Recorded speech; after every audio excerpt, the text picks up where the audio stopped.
Hi, everybody. My name is Stan Hunter, and I run the ceramics program at Chaffey College, which if you're taking my class, I hope you know that already.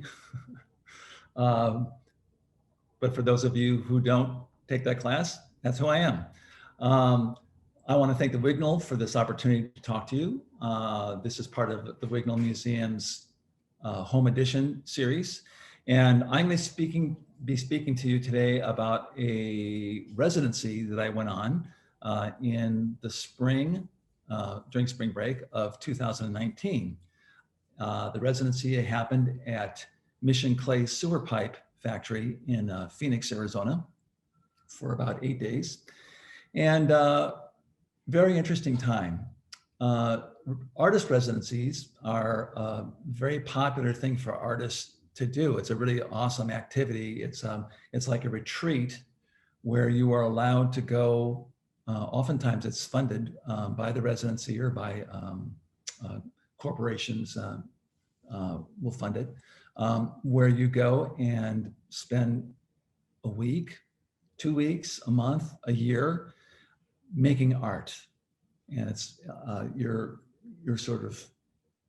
your obligations to the outside world are cut to a minimum. You're just making art. And so it's a really good time to do a deep dive. It's a little bit like graduate school, which is sort of a deep dive as well.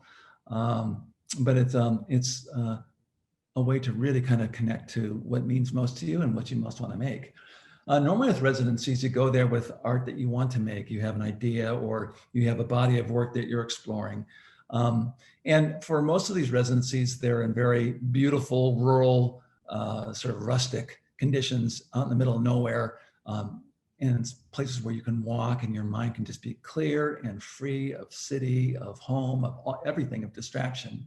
So you can really devote yourself to your practice. That's one kind of residency. Then there are other residencies, most often connected with the material. For instance, clay or glass or metal or rubber and plastic.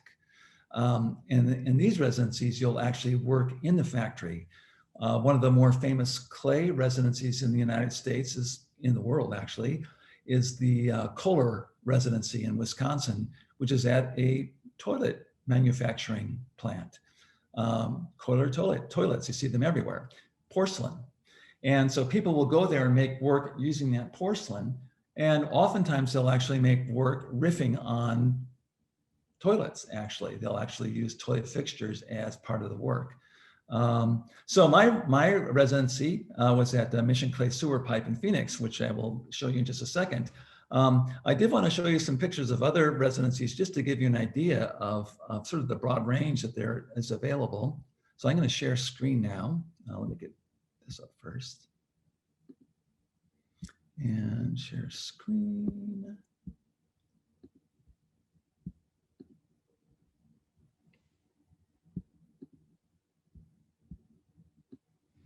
All right, then. There we go. One of the things I kind of just mentioned in passing is that you go there with your own ideas of what you'd like to make. That's especially true when you go to these places out in the middle of nowhere where you used to have your body of work. And that's interesting. And I went to my residency in Phoenix with that in mind. I had ideas going in. But what happens in the manufacturing environment is that it starts to play on you.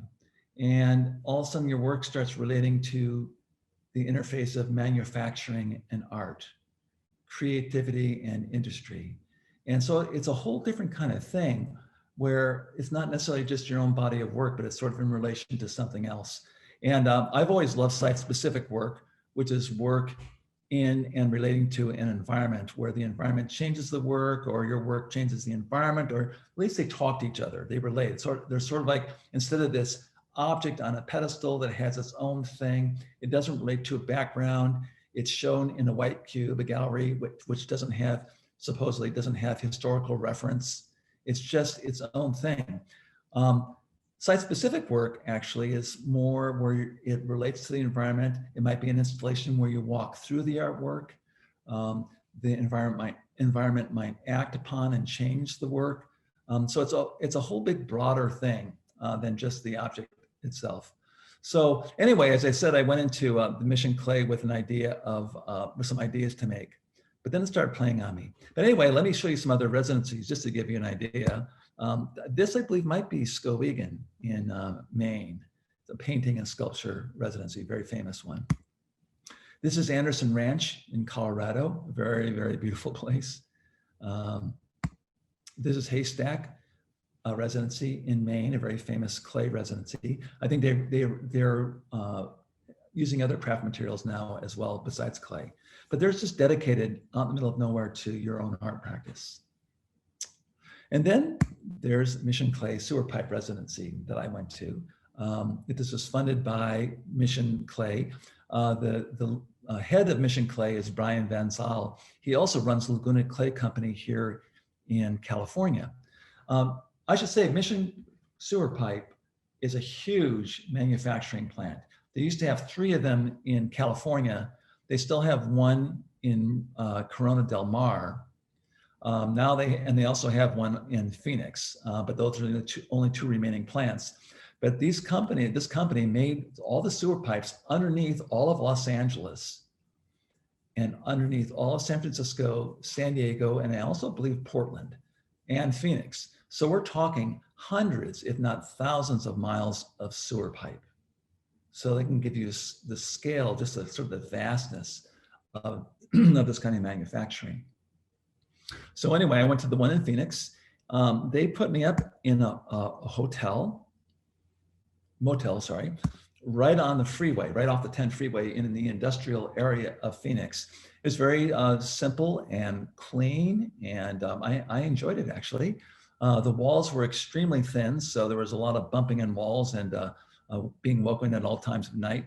So I didn't sleep great, but it was, it was nice. It worked, and it was very close to the factory. So it kind of kept me in the milieu of the industry and the industrial area of manufacturing. It kept my head in it, which was very interesting how it played on me and in my dreams, which I hope becomes evident in this slide presentation. This is driving to the factory. And it's called Mission Clay, but all it says in the sign is Building Products Company.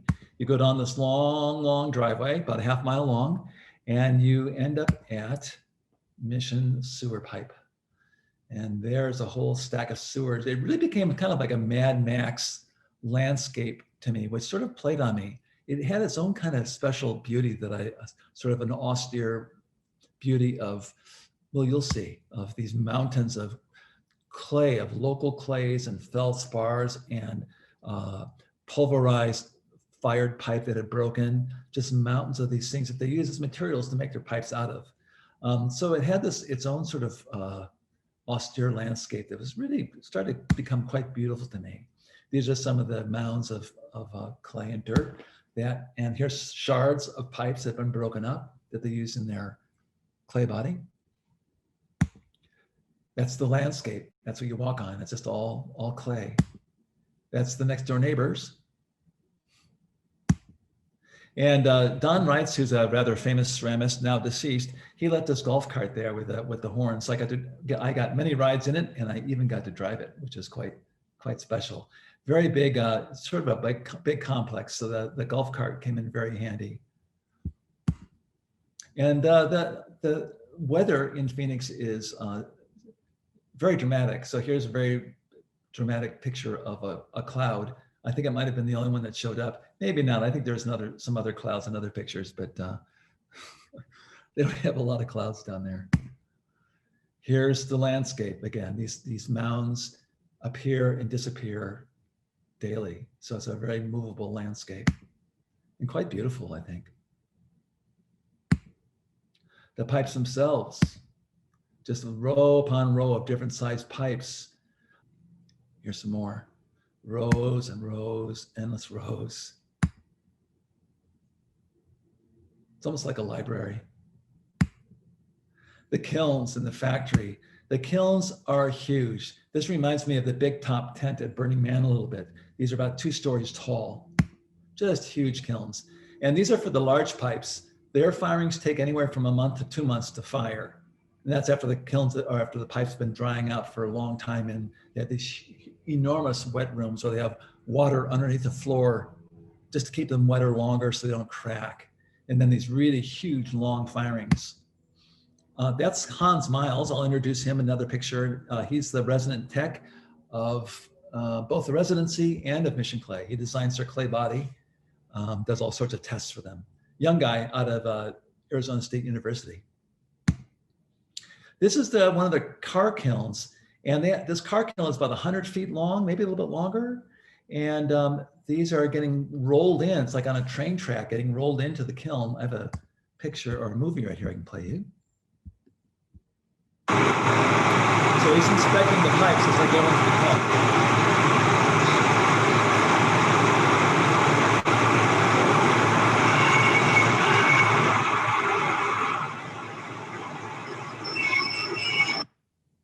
Okay. And here's on one of the beds of these pipes are getting unloaded, I believe. And but this is sort of the rail cart, the cart that the pipes are stacked on to be taken into the kiln.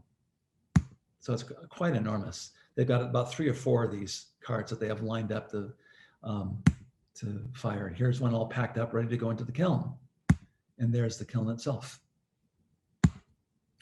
This is the ceiling of much of the plant.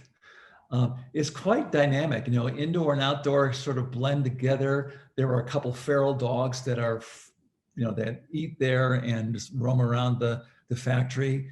Birds nest inside. Wind whips around in there, and clay dust, just plumes of clay dust. It's a really sort of a dramatic, like I said, Mad Max type environment that I really played on me and became beautiful. Here's the clay mixing area where they take all those mountains of dirt and they go up these conveyor belts and go through sifters, and then they combine them. It's quite a huge operation. There's Hans. He's a really smart guy and he can do just about anything. So it's really great to have him as a help, very big help. You can see some of the work in the back. I'll show you more artist work, but most of the time people come in and decorate the outsides of the pipes. Here we go. And, you know, I should know the name of some of these artists and I've forgotten them. But anyway, like I say, they come in and they decorate the outsides of the pipes and they're quite attractive. So they keep the pipes remain pipes.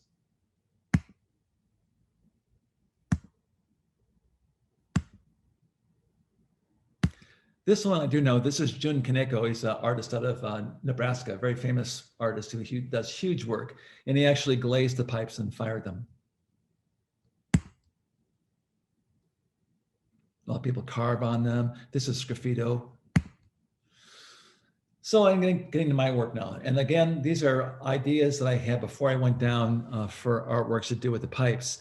The first one was, I used the pipes as I've been obsessing about mugs, coffee mugs. And especially I've been obsessing about handles on mugs and the look of them.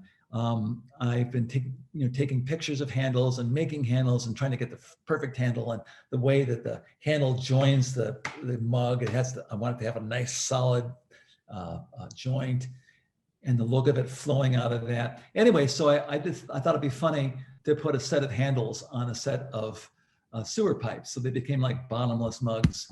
I had solid ones, and I had polka dotted ones. So I did one set of solid mugs and one set of polka dotted mugs, and they're bottomless, bottomless cups.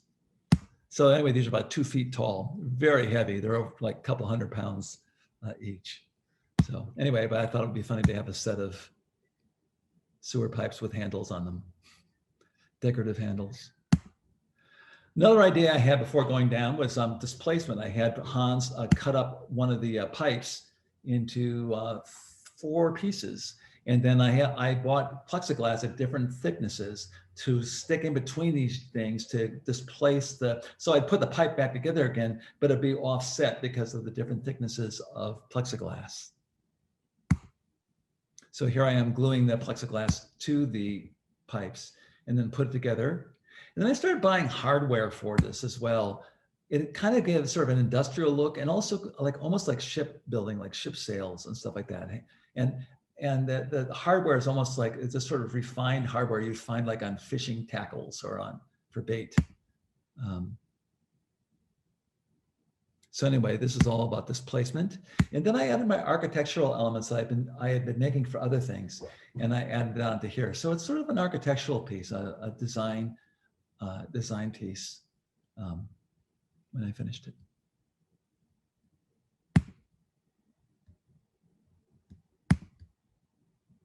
I like that view of it. So you can really see how things are kind of displaced and offset and stuff.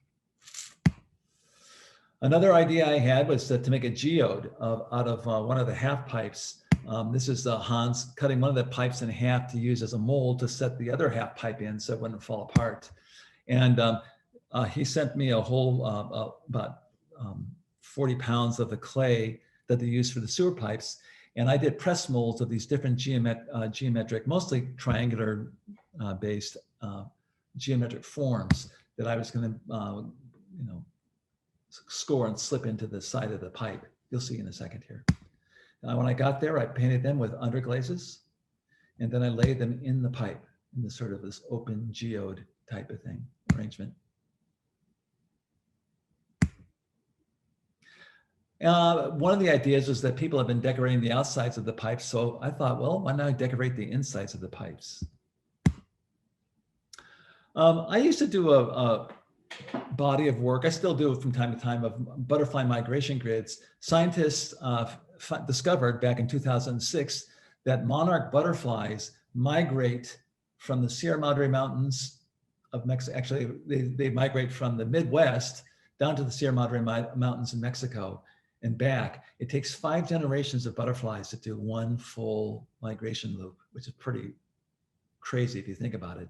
And the way they find their way is they discovered that they see invisible to us grids of UV light in the sky, and they follow those grids, and that's how they get to Mexico. I think there's numerous insects that see these grids in the sky, but I was fascinated that there's a species on Earth that lives on the same planet, but according to totally different rules, and really live in a different world.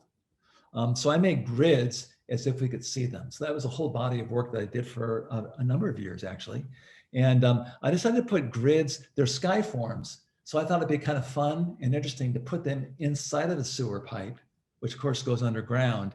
And I made it so they could view them, and I'll show you in a second. So we cut a pipe in half, and I set the grids inside, different kinds of grids that I had been making. These are being set in place. It turned out that I had these peepholes, like using a door to look through. And so I had peepholes drilled into the pipe, and it turned out that the pipe was not wide enough to be able to get a good view of the grids. So I had to add spacers. I added these metal spacers into the side. I had to glue them in. And I had to sand off the rust off them. And what was really cool is sort of the dust, the iron dust shadows that they left. I thought that was pretty interesting. It's sort of what would be the word? I'm not thinking of it, but a record of what happened there. It's sort of like that shadow. So here we are. I think I glued, there's the metal glued in, and then we placed the top. That's the top with the peepholes in there. I have them covered in tape so they don't get dust on them. And there's the piece. I lit them, and then you could look at the peepholes down into the grids. So I kind of like this idea of these huge, really heavy pipe and this big, it's really a big pipe, to be able to see these really intimate little grid environments inside the pipe. Now we're starting to get to where the place is playing on me, and I didn't realize I had a photo project, like I say here, till I returned home. So I had a photo project going on sort of unconsciously. And then the vessels started playing on me because, vessels, a normal pottery is a vessel. It's a container. We use it for coffee, for cereal, for storing things. And then the sewer pipes are vessels also, but they are vessels like blood vessels. They're used for transport. So it was a vessels and vessels. And so I came up with that idea down there. Hans and I, he had 2 wheels there. So Hans and I sat down for a couple hours using the sewer pipe clay body. And we threw a bunch of rather large bowls and vases. So here they all are. We had a lot of fun that day, as you can see. A couple of hobbits looking at our pots. And then we put the pots inside the vessels, one of the stacks, and I start taking pictures. So it's vessels and vessels, as above, like containers on earth, and so below, which is below the earth. That phrase, as above, so below, comes, I believe, from Hermetic philosophy. And then I photoshopped a whole bunch together, so it just took on this more, repetitive nature. When we were done with this photo project, because it really exists only as a photo or photos, Hans glazed all these and then fired them there, and he gave them to all the workers there, which I thought was really a wonderful thing. So this almost became like a social practice in a way, because all these workers there are these tough, factory workers working with a very heavy, unforgiving material. And here they have artists come in making stuff, and they're very curious. They come around and see what's going on. They help out a lot. And so Hans fired these up and then gave them to the workers, which I thought was a really wonderful gesture. And here's the inadvertent photo project, Dreams and Language. So this is where it becomes really kind of interesting to me and very poetic. So I was taking these pictures, and this one is just crazy. It looked like, like the Starship Enterprise when it goes into warp speed, is like that. It kind of looks like that, or it looks like looking into a chrome tailpipes of, racing cars or something. It has this kind of feeling of motion. And then to be able to look through the pipe at other pipes, you get these they became like viewing portals into other realms of pipe. And so they became viewing devices, almost like telescopes or microscopes. So you got these great views. I mean, that's pretty stunning, I think. These great views of other pipes. It's almost fractal. So that particular semester, I went during spring break of spring semester 2019. I had a student in that class, really talented. And she showed up very early on in the semester with this henna tattoo in her hands. It just blew me away. It looked like, I looked at her hand and it kind of felt like I was being slipped into dream time or something. It just felt like shamanic somehow. And I took a picture, but it's pretty spectacular, her tattoo. The reason why I have a picture of her hand in here is that one evening while there, probably about the 5th, 6th day, I had a dream of one of the ends of the pipe, and this student with her henna tattoos put a medicine pouch at around 2 o'clock on one of the ends of the pipe.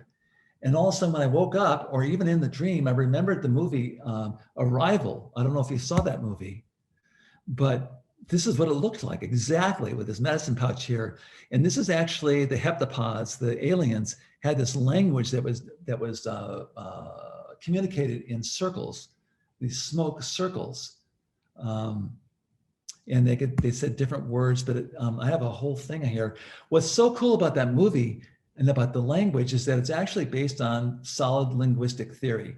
They cite the Whorf-Sapir hypothesis, which is how you see is determined by the language that you speak and use.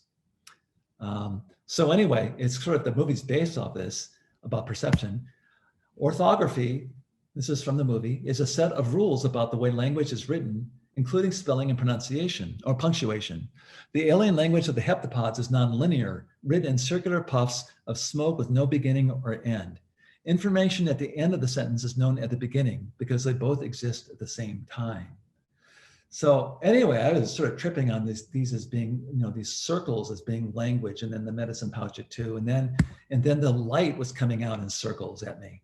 And so everything was becoming circular and talking in circles, and the whole thing became kind of like language.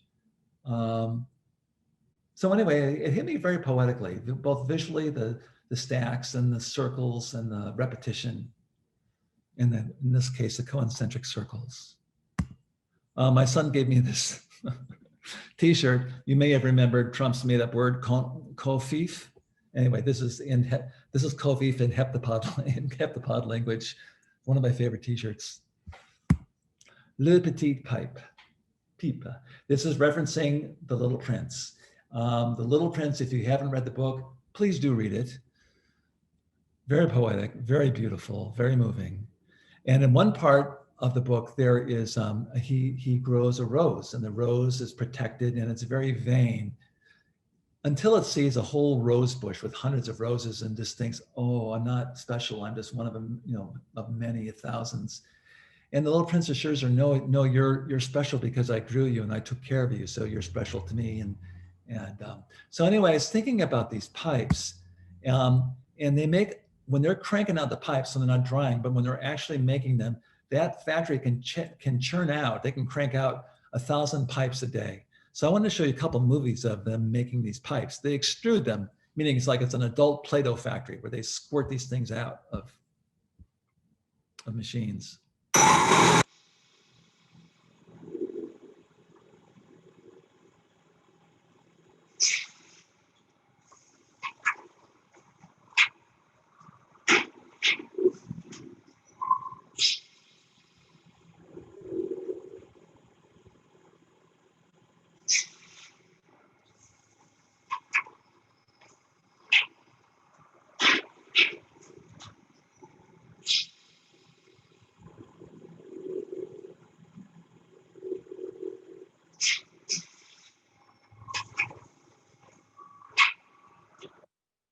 So those are the small pipes.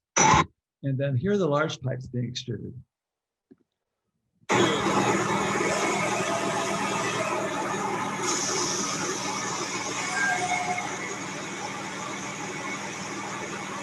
These things weigh an enormous amount of weight. Very highly compacted clay. The clay goes up these chutes and into these other chutes where it gets mixed all together and then squirted out of the extruder. It's very, very highly compressed.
Anyway, I could kind of watch that all day. Call me nuts, but it's pretty cool. So anyway, they make, like I say, they can make about 1,000 of those a day. So I thought it would be kind of, what would be the word? Pathetic or something, poetic, just to make my own sewer pipe. So I made my own custom sewer pipe, and I use coils. Here I am working on it. Here's a movie of me working on it.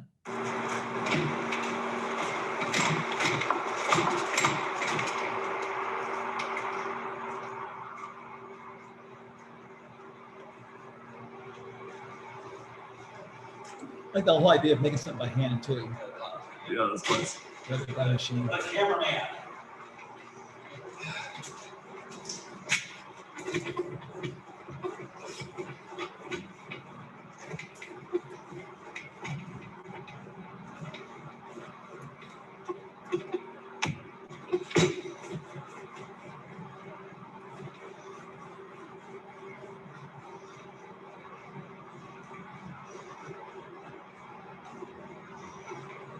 That's how you roll coil. Straight. Cameraman and commentator. Commentator. Thank you. On smiles. Yes, sir. Resident tech god of Mission.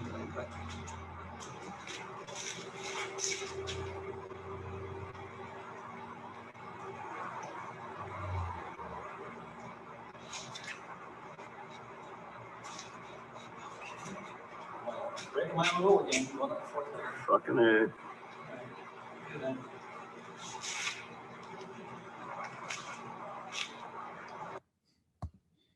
So anyway, here I am hand building one of these while they're extruding 1,000 of them in the other room.